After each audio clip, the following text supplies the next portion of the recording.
Hello and welcome back to the S.H.E Gallery Show. Thank you for being with us tonight. Tonight we are here with our guest, Efren Martinez Villalobos.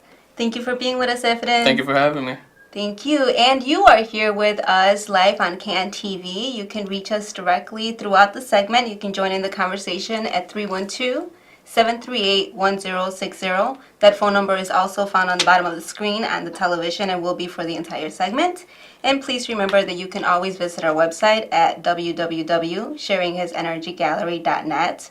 You can always email us and call us. If you have a story or you want to get involved or you want to find out a little bit more about S.H.E Gallery, you can always reach us directly. So we are going to dive right in our segment tonight because we have a lot to cover. We have a Chicago local artist, student, and a really big influence to his peers, and we're really excited about sharing this story. So the first thing I noticed about Efren Martinez Villalobos is the way that he used his name. He used his entire name, which a lot of people of the Mexican culture don't do. And I really wanted to talk a little bit about the practice of that before we jump into everything, because it's one of the things that pulled me to Efren. Well, first, I met Efren through one of our artists that we had worked with, Sandra, from California. And when she had came to visit, she invited Efren. Yeah. And we went downtown and we shot the city, actually. We were filming. We were downtown. And that was a really good time. So I got to meet his work. I got to meet his personality. And these were two very young people. They're like much younger than me, and they were like so creative. And I love the way that they like really tapped into their environment and used it within their work.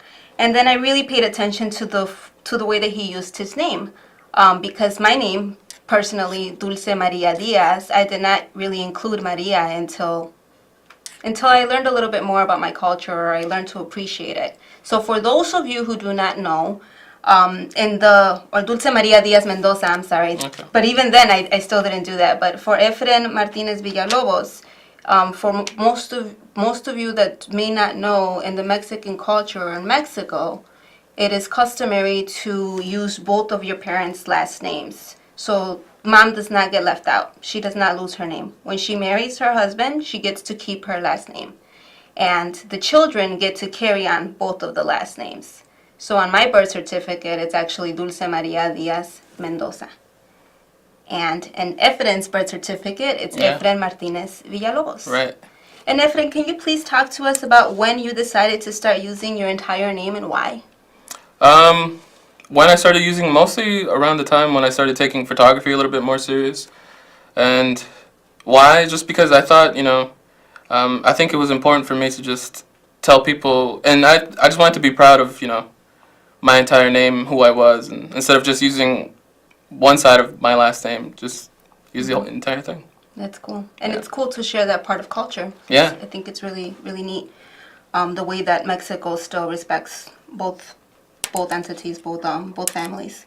So, going back, you grew up in the south side of Chicago. You grew up in the city, right? Yeah. And you went to school. And then you went to high school, Chicago Military High School. You went to grammar school, high school, and then did you feel any pressure to go to college after high school? A little bit, but not too much. Like I told my parents that I wasn't really sure what I wanted to do, or what I wanted to pursue, and I asked them if I could just take a year off and just work and figure out what I wanted to do. They said, okay, that's fine. They go for it. Supported you. Yeah. So they weren't like, oh, you gotta go to school. You gotta no. Here. Okay.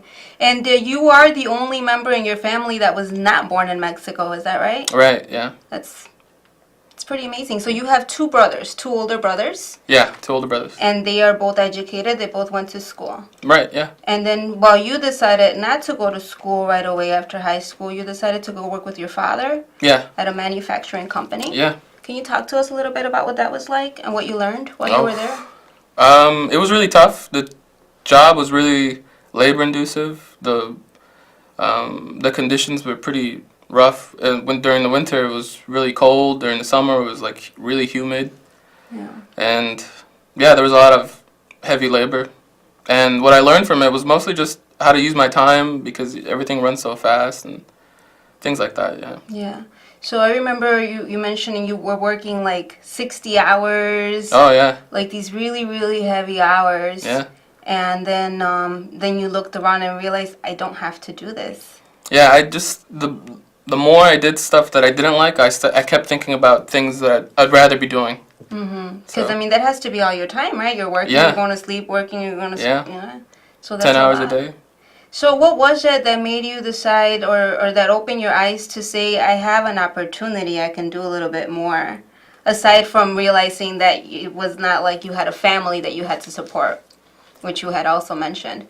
But you had mentioned something about your brothers, Um, like how you saw that they were educated and they were doing pretty good with their lives. And oh you're yeah, like, yeah, oh, because my older brother, I saw that he after college he just kept getting jobs and kept moving up the ladder in IT, and I thought, man, if well he can do it, I can do it too. So I just went for it, and yeah. I We decided to talk go a, back. yeah, that's good. Congratulations. We talk a lot about that, the influence within the home. Yeah. Usually when you have, this monkey see, monkey do life that we live in, and when you have somebody in your home that went to school or that it went into some kind of profession, it's very likely that you're going to follow that profession or those footsteps. So thank you to your brothers, and Yeah. thank you for realizing this, because as we had mentioned, I feel like at this age, at like late teens, early 20s, it's really hard to stay focused in school when you're giving all Yeah. of this liberty straight out of high school. Some people don't even make it through high school. Right. And then you're making really good money, working these really tough hours. And usually people your age get really comfortable with making this amount of money at this age, and they just feel like they're invincible because Yeah. they could do all this with your money, Yeah. with all this money. But you didn't do that. You actually saved your money. Yeah. You saved your money and you put yourself through school. Let's talk a little bit more about creative, Efren. When you were younger, you used to draw. Yeah. Yeah. From a very early age, I just used to draw all the time. Whatever ideas that popped into my head, or just trying to draw or replicate what I saw on TV and stuff like that. Yeah. And I did that throughout high school. Then right after high school, I just kind of dropped it a little bit. And then what did you get into next?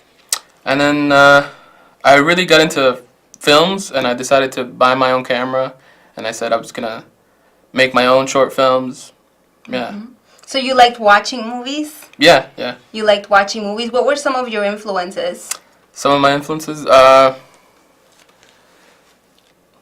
Alejandro Gonzalez Iñárritu, Paul Thomas Anderson, guys like those. Yeah, those are my top two. So something that I found really interesting about talking with Efren was when I met him and his work, it was photographs. Yeah. And when I asked him who are your influences, he mentioned film directors. Yeah. So I was a little confused. Can you please talk to us about how that switched gears and what happened with that when you first got your camera with the intention to make films from your two influences? Right. So watching movies, I used to pay attention more to towards the cinematography, and I would pay attention to the angles, the perspective, the composition, the colors and stuff like that. And then having a camera, not really knowing how to use it because I bought it I wanted to go dive into it, and I thought, how am I gonna learn how to use this? So I decided to take photos with it, and yeah, it kind of kicked off from there. It was kind of like a accident type thing, where just taking photos, and I kept doing it, got a little bit better. And you really And I took it to the enjoyed next level. Yeah. What's the next level? Well, I went from shooting around my neighborhood and going outside to photographing people, events, and stuff like that. Yeah. Okay. More from landscape to people. Yeah, and we're going to get into that. We're going to actually share a lot of his photos. I just wanted to share a couple more things that I thought were really interesting, that were really influencing. Alejandro Gonzalez Iñárritu, he is he produced or he directed Birdman? He's a director. He directed Birdman. Yeah, I don't know if you're so familiar with Birdman, but... The what? I said, I don't know if you are familiar with Oh Birdman, yeah, but it's a really good movie. it's just great. But you were influenced by them not only for their work, but you were also influenced from them for your culture. Because as I remember, they also had a lot to do with why Efren Martinez Villalobos decided to use his entire name. Yeah. That was actually the first thing that you told me. That was the first thing that you told me. And I was like, oh, wait a minute. Those are film directors. And you were like, oh, that's what I started off with.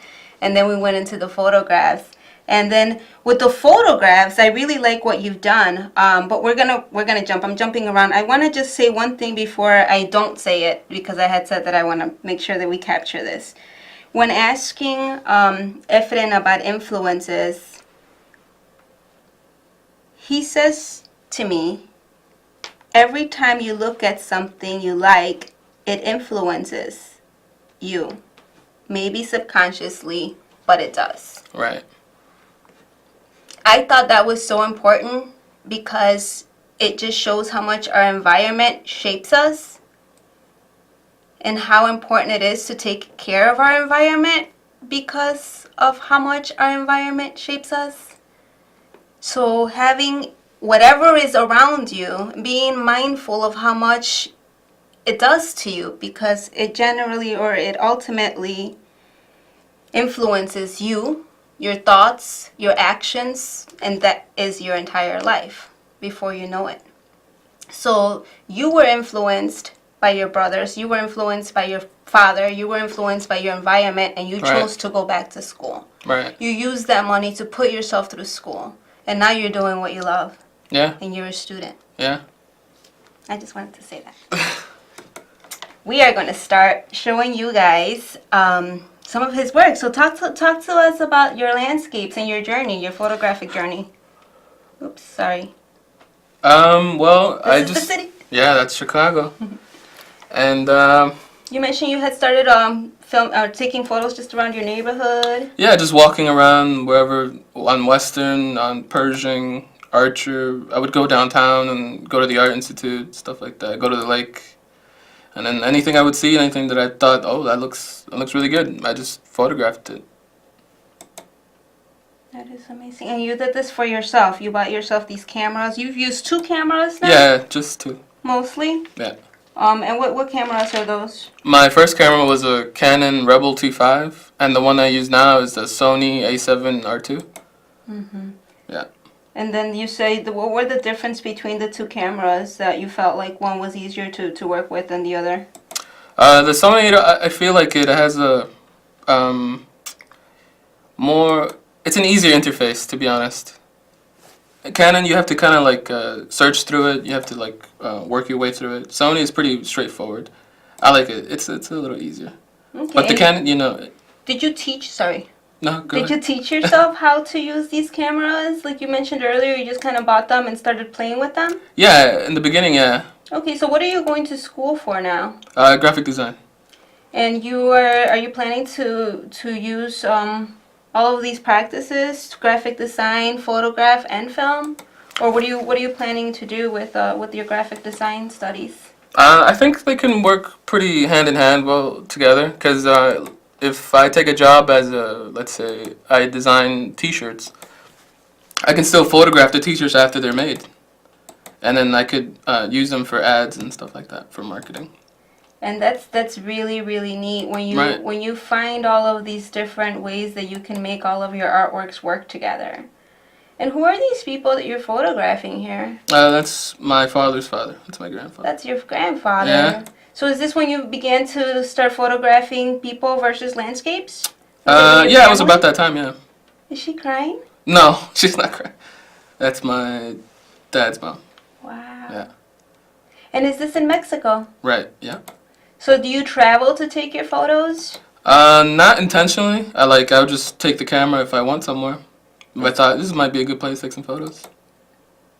And you just start filming your family, and then who did you start filming after that, or shooting? I'm sorry. Yeah, it was just friends and stuff, friends and family, and then eventually I met people along the way, and I just kept asking them, or I just asked them if they would want to help me with my portfolio, and yeah, that's how it got started. And like regular people, or what kind of people? Well, some of them went to Columbia College, so they're in the film industry. Okay. Yeah. So not people with regular, I shouldn't say regular, with more business corporate type jobs. Were these like more artistic type of people that you were photographing, or when you Yeah. say people, who were you reaching out to? Um, just friends in general, like From people like I met. Colombia? Yeah, Columbia College. Yeah. Okay, so would you say that most of the people that you were shooting, you were working with at Columbia? Yeah. Yeah. And you're studying at Harold Washington, which is a community college, and you've built networks throughout different colleges throughout the city? Yeah. I guess. Yeah. That's awesome. Okay, and then you continue to shoot people, and then do you want to move back into shooting or into making film? Yeah, it would be nice. I wouldn't mind trying it. Yeah. I've done a few interviews here and there, but nothing cinematic, nothing short film type. More like just short videos, I guess. Yeah. What kind of people are you interviewing? So my friends from they're part of an organization called, or no, not an organization. They're more of a artist collective, Obsidian, and within Obsidian they have DJs and they work with, yeah, and I just interview them, talk to them about their music and stuff, their influences. What was that like for you? Did you prefer doing the interviews and filming interviews over photographs? How is that different for you? Um, the setup part wouldn't be too different, I guess, because it involves some of the same stuff, ISO, shutter speed, and f-stops.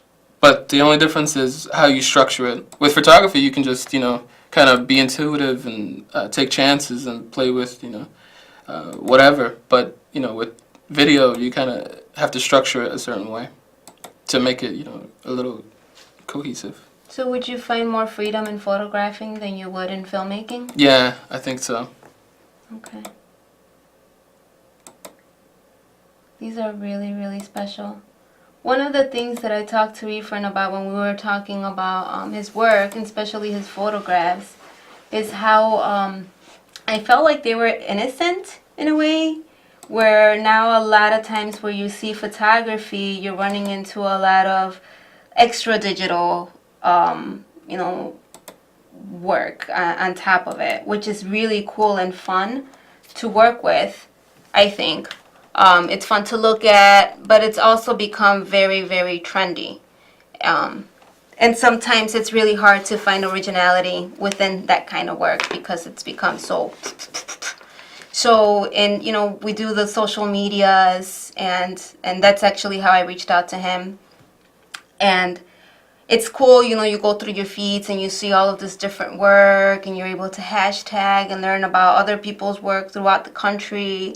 And when I go through my feed and I run into Efren's pictures, it's always really like refreshing, because I know that whatever image that's going to be is going to feel really pure and innocent. Like the way that he photographs the girls, innocence, very like natural in makeup, covered.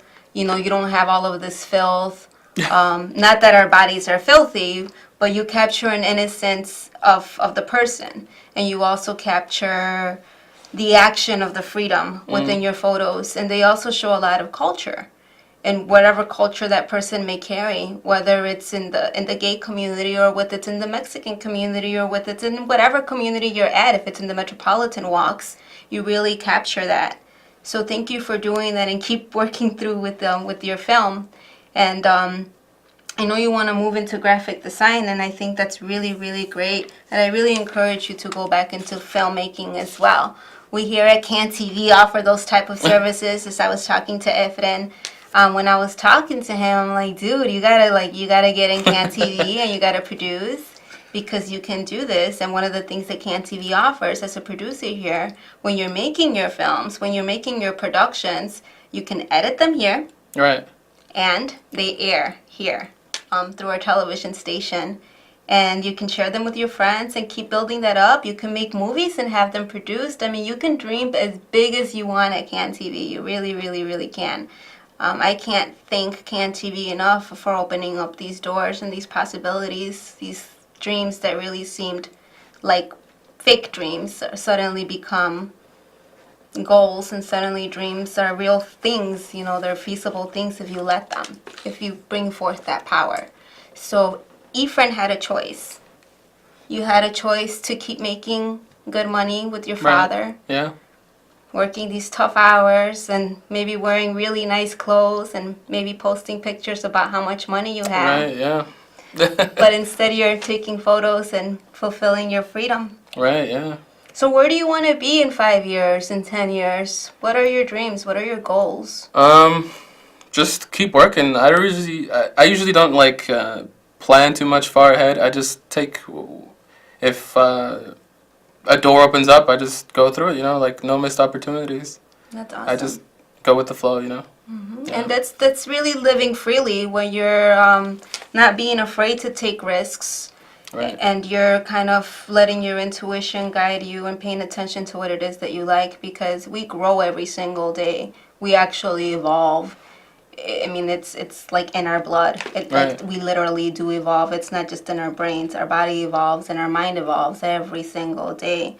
So I think that like sticking to one thing or one area in life that you may outgrow is something that we should think about in our daily living. So paying attention to what it is that you like and what you don't like and being honest with yourself about it, I think helps you reach those goals. Yeah, definitely. It's very true. Has that happened with you, you think? Obviously. Yeah. Well, Do you feel yourself growing? yeah, more like maturing, like paying attention to the things that I need instead of the things that I want, and prioritizing what's more important to me and things that I'd rather be doing instead of like things I'm forced to do, things like that. Yeah. And that's another thing that I noticed about him. He thought for himself, and somebody usually at his age doesn't really do that. So that was really inspiring as well, and I hope that you continue to take that path. Now, I wanted to bring up from the time, how long has it been since you left the manufacturing job and you started following your dreams and working through your dreams and putting yourself to school? It's been about, I want to say, it's about to be 2 years, I think. Okay. Yeah. And what does your family think about that? Are they proud of you? Are they happy for you? Or are they like, what are you doing? You're not making enough money now. Well, you're wasting all your money in education. What's wrong with you? Well, they knew I had some money saved up, so they were like, okay, if you want to go to school. That's fine. You can do it. I'm like, okay. And that's it, yeah. That's great. Are your brothers, they're both educated as well, and they're both proud of you as well? Do they also support what it is that you're doing, even though it's in the art field and not, as an interpreter or an IT like both of your brothers are? Well, the one that is an interpreter, he's pretty supportive because he actually likes to paint, he likes to draw, and the other NIT is like, yeah, you're taking a risk, but it's your gamble. You're the one that's doing it. It depends on how much work you put into it, so it's really on you. Mm-hmm. That's the kind of stuff he says to me. That's awesome. And I always want to mention and remind people of the misconception of you can't make any money in the art world, because that is so not true. You can make a lot of money in the art world. I'm not making any money in the art world, but if you apply yourself and do something with it, you definitely can. There's a lot of opportunity in the art world without being an artist at all. You don't have to be an artist to be involved in the art world, and there is a lot of money because it's a real unique thing that you're doing, and everything is art. You find art, you find beauty in every single thing. It's this design, it's this plaid, everything is color. It's us, it's in our blood, and we shouldn't be afraid to use it or express it every single day of our life. So, I guess we're wrapping up now. Efren, Can you please tell the audience or your peers some words of advice for people who may be in a situation where they're making a lot of money, working hard hours, that they might be aggravated because they're working so hard and they just come home and drink or are mad, or what is it that you can advise people that have limited themselves? I would say just go for it. Like, I spent a lot of time contemplating whether I should just do photography, but then I just decided to just go for it, and then things just started snowballing. So I think it's just really important to just try instead of say I could have tried. What about when they're saying, come on, let's go see this, or let's go to this concert, or let's go blah, blah, blah? I'd say, just think about yourself. Think about what you're trying to accomplish instead of stop thinking about the now, I guess. Just be true to yourself. Yeah. Awesome. Well, thank you again for being with us, Efren. Thank you for joining us. Please join us again next week. We have a very special guest. And please remember that we also have... Oh, sorry. We also have an exhibition going on right now for artist Lauren Feast, Weathering the Storm, that is happening right now at Elephant Room Gallery, and we are having an artist talk with Lauren Feast this Thursday. That is February 15th. Please join us. That is free at 6 o'clock.